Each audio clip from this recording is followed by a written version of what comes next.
নারায়ণগঞ্জে অপপ্রচার ও শিষ্টাচার বহির্ভূত রাজনীতির বিরুদ্ধে তীব্র নিন্দা ও প্রতিবাদ জানিয়েছেন যুবদল কেন্দ্রীয় কমিটির যুগ্ম সাধারণ সম্পাদক আবুল মনসুর খান দীপক। যুবদল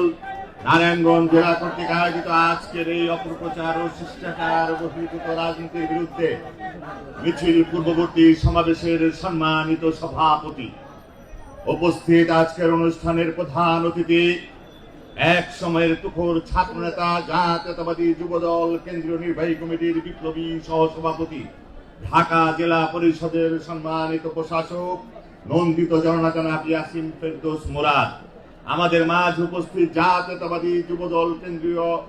নির্বাহী কমিটির বিপ্লবী যুগ্ম সাধারণ সম্পাদক সাবেক ছাত্রনেতা শফিক সহ জাতীয়তাবাদী যুবদলের কেন্দ্রীয় নেতৃবৃন্দ, নারায়ণগঞ্জ জেলা ঢাকা মহানগরের সম্মানিত সভাপতি, সাধারণ সম্পাদক, আহ্বায়ক, সদস্য সচিব সহ সম্মানিত নেতৃবৃন্দ, উপস্থিতি সকলের প্রতি রইল আমার ব্যক্তিগত পক্ষ থেকে জাতীয়তাবাদী যুবদল কেন্দ্রীয় নির্বাহী কমিটির পক্ষ থেকে জানাই সংগ্রামী শুভেচ্ছা, বিপ্লবী অভিনন্দন। বন্ধুরা, যে কারণে আজকে আমরা একত্রিত হয়েছি, যে বাংলাদেশের দীর্ঘ 17 বছর ফ্যাসিস্ট হাসিনা সরকার চেপে বসেছিল আমাদের উপর, ঠিক এরকমই একটি সময়, এরকমই একটি মুহূর্তে বাংলাদেশের ছাত্র যুবকরা শুধু আন্দোলন সংগ্রাম করে নাই,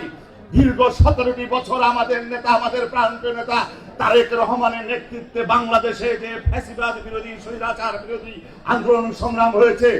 সেখানে আন্দোলনের উর্বর ক্ষেত্র নারায়ণগঞ্জে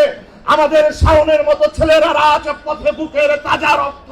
ঢেলে দিয়েই বাংলাদেশের জন্য গণতন্ত্র ছিনিয়ে এনেছিল। বন্ধুরা, শুধু এইটুকু বলতে চাই, আমরা যারা শহীদ জিয়ার আদর্শে রাজনীতি করি, জাতীয়তাবাদী যুবদলের প্রত্যেকটি নেতা কর্মী 17টি বছর গুম, খুন, হামলা, মামলা, গ্রেপ্তার, শত নির্যাতনের মাঝেও রাজপথে উত্তপ্ত বুলেটের সামনে বুক চিতিয়ে রাজনীতি